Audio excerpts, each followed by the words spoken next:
grinder kopi tipe 088 PKSS dengan menggunakan penyedap dinamo. Terus di sini ada tombol on off, di sini ada hooper untuk menampung biji kopi. Oke, bagian sini kita bisa perhatikan ada bagian settingan. Ini untuk menentukan tingkat kehalusan atau kekasaran biji kopi. Cara menyetingnya bagaimana? Ini cara menyetingnya, pertama kondisi mesin itu harus menyala. Selanjutnya di sini ada lock atau kunci untuk menyeting. Ini dibuka aja, sesuaikan, terus diputar ke dalam yang bagian luar. Jika merasa sudah cukup halus atau oke, ntar kita kunci lagi. Simple.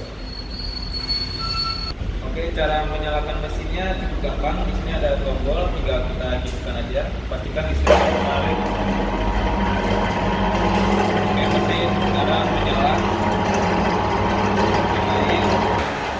Oke, sekarang kita akan melakukan penyetingan. Pertama, dia mencoba biji kopi dengan posisi ini tertutup dulu. Ini posisinya tertutup. Terus buka bagian kunci segini saja cukup. Ini kita sambil buka perlahan sambil menyeting ya. Ini bisa kita lihat karena makin dalam makin halus.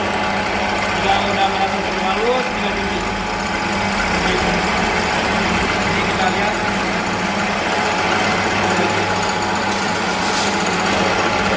Ini yang kunci kopi dari kasar menjadi halus. Semakin dalam semakin halus.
Oke, sekarang kita akan memberitahu cara membersihkannya. Pertama dibuka bagian kunci, ini dikendori saja sampai kendor, terus tinggal dibuka aja, simpel.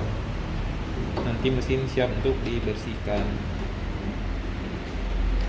Pastikan setiap kali setelah pemakaian mesin wajib dibersihkan agar tidak ada noda atau bekas biji kopi.